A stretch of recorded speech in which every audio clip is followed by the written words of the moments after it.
Hello, welcome back. Right, today you can see and here we're doing 1942 from Elite based on the arcade conversion of the Capcom coin-op. I don't know the game at all. I think I might have played it on the Spectrum back in the day, but it's the first time I'll ever have played the Commodore 64 or Amstrad version. So we're going to start with the Commodore 64 version. And as ever, it's just to compare the similarities and differences between all three versions, and for us to have a discussion about it, and you know, a trip down memory lane, if you will. So without further ado, let's get on to the Commodore 64 version. Now, just to let you know, this version has a load of cheats and stuff, invincibility, infinite lives, infinite rolls, etc. Because I've had a very quick play of it and I was absolutely hopeless. So to at least show you a little bit of the game, I've activated all that. I have sinned, please forgive me. Alright, let's get into it. Okay, right, here we go. 1942, as you can see, coding and graphics by Stephen Green. Released in 1986, Commodore 64 version with loads of cheats enabled. I'm sorry folks, but I could only get about 5 seconds into the game. I'm absolutely hopeless. Right, again, Commodore 64 owners, shout up your memories of this. Let's just make the camera a little bit less wonky. Right, I'm playing with the joystick. Space is the key to activate the rolls. Right, I am on level 1. We'll start at the start.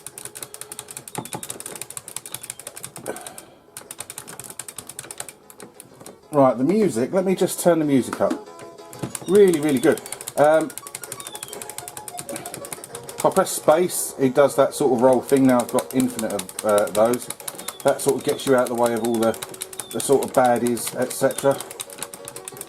No, I haven't got any sort of power-ups as yet.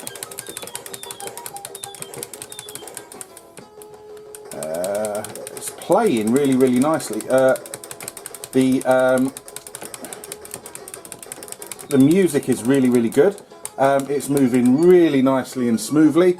The graphics are fine. Yeah, I'm really sort of happy with it. Stage 24. How did I get the stage 24? Right, I'm midway. Okay. Right, which is the sort of premise of the game. Now, obviously set in sort of like World War II. Other great sort of like shoot 'em ups. I used to love Flying Shark on the Specky. It's a great game. Not sure what it's like on the C64 or Amstrad, but I shall take a look at some point. Now I've got triple fire. Come on! Oh no, I've forgotten. I can't die. I'm unbreakable. I'm invincible.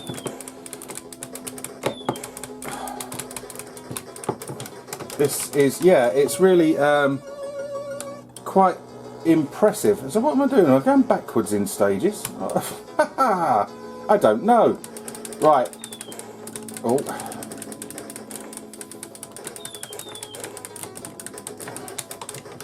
Right. Yeah, this is good. Now Elite did some really sort of first-class arcade conversions. Ghosts and Goblins. You know, I like it, but it's far too hard for me.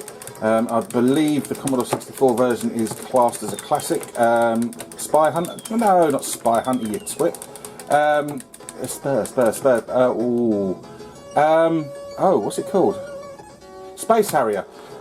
Yeah, that was really well on the Spectrum. It was really good. Other arcade conversions they did. There was this Bomb Jack, which is one of my sort of favourite games.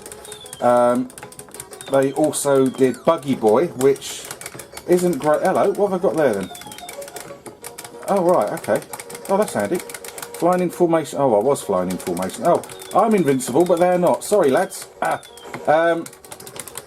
Yeah, Buggy Boy, Bomb Jack. I'm sure I've missed one, but I can't remember what it is. But yeah, so that's 1942 from Elite Systems for the Commodore 64. Really great fun. Let me know your memories of it, etc. I don't know the arcade machine at all, so if you're familiar with the arcade machine, let me know how the Commodore 64 version bears up against it. Right, okay, Amstrad. Okay, welcome back. Right, what's this then? Oh yeah, 1942 on the Amstrad. Sorry about that, I'm just clearing a bit of space off the desk because the Amstrad is really long and I need to sort of have it at an angle so that I don't knock the camera. Right, okay, we're going to play keyboard. Q, A, O, P and space are the keys that I've redefined. 1 rolls the airplane. Right, okay, there's a fairly decent rendition of the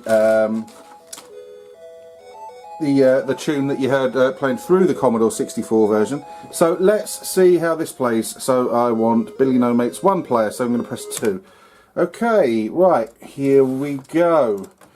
Now, things don't look great from the off. The game is played in quite a small window.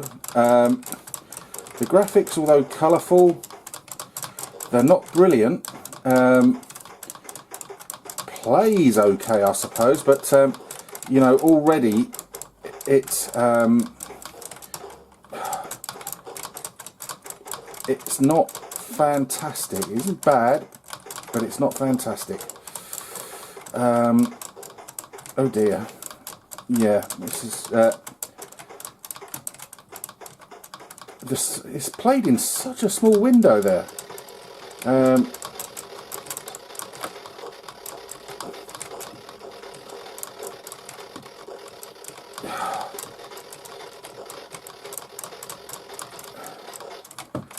Good Lord. This is... yeah, I'm not a huge fan of this version. The sort of pop sounds, etc. Now on this, I'm not actually cheating like I did on the Commodore 64 version.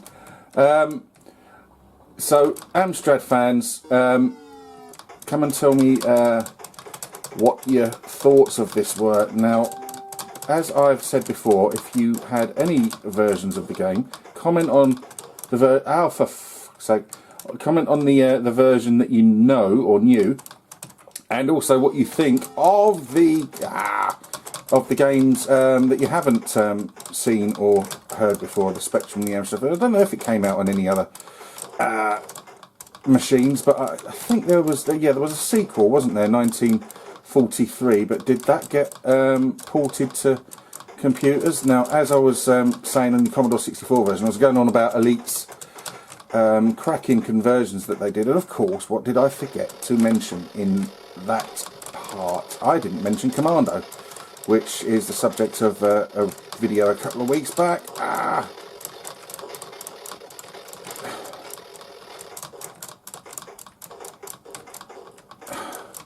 But this isn't bad, I suppose, but it's just quite a degree below the Commodore 64 version.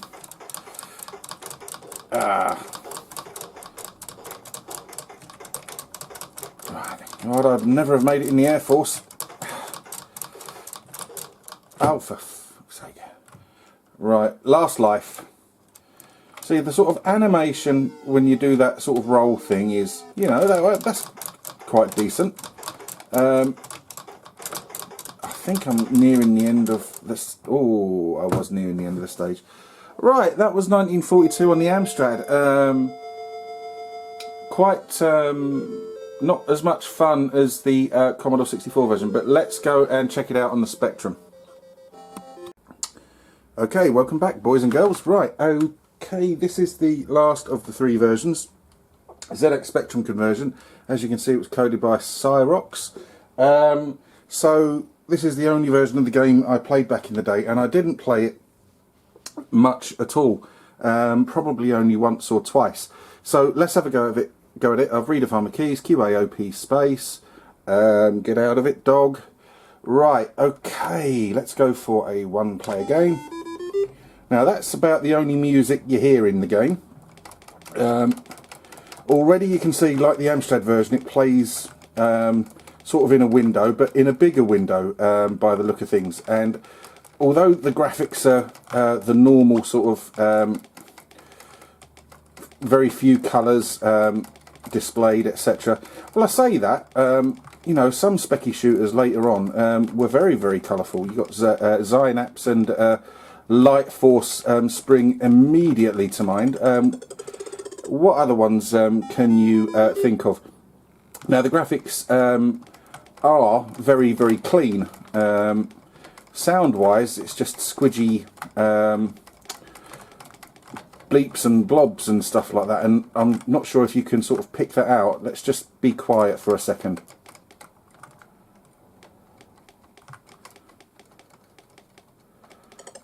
Oh, yeah, so not very inspiring on the sound stage. How does it play? Well, it plays all right. Dependent on how good a games player you are. Right, yeah, so specky owners, what did you make of this back in the day? I don't recall it getting a crash smash or anything like that. I might be wrong.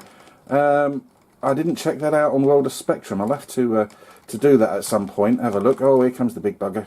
You can fuck off, mate. Now, because of the bright blue background, it means that there isn't the issue that a lot of Spectrum shooters had with bullets sort of being difficult to see. Although they're only sort of full stop size, they're, you know, they're visible enough. And looks like that's that stage completed. I am on a roll. Go Bazza. Right, let's have one more sort of quick go at this, show you what it's like. So, like I sort of say, it plays a sort of bit of a pedestrian pace. The Commodore 64 version had a nice old zip to it, and the Amstrad version was probably around about the same as this.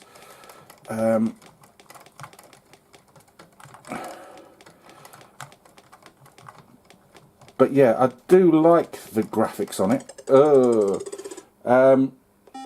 Like I say, right, I'm on my last life.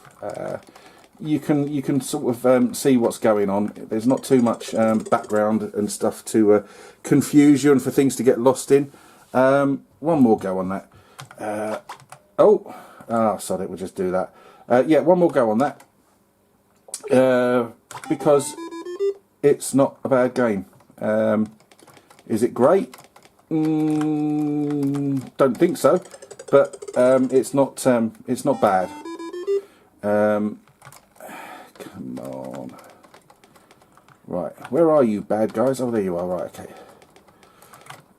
You know, things must have been dire if they decide to give Baz the last plane they've got and tell him to wipe out the enemy over midway. They must have thought, what have we got to lose?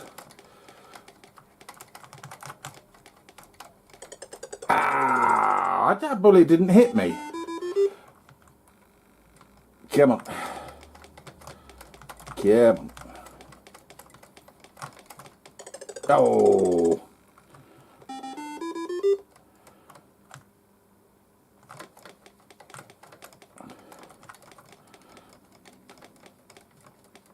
Come here, you big blue bastard. Ow! If all else fails, fly into them. Right.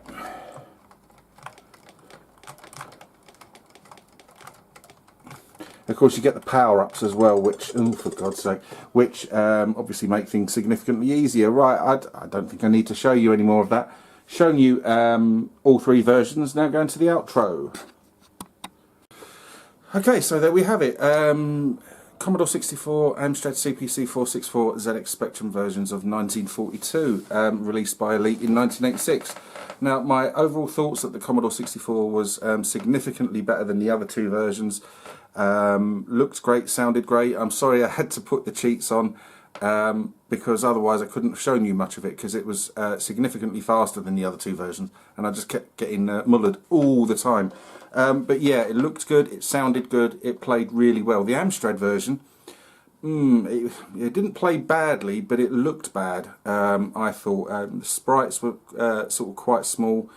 colourful, but the windows seemed to be really small that that the game was played in, and the Spectrum version, although not as colourful as either version, the graphics were crisp, clear. You could see what was going on.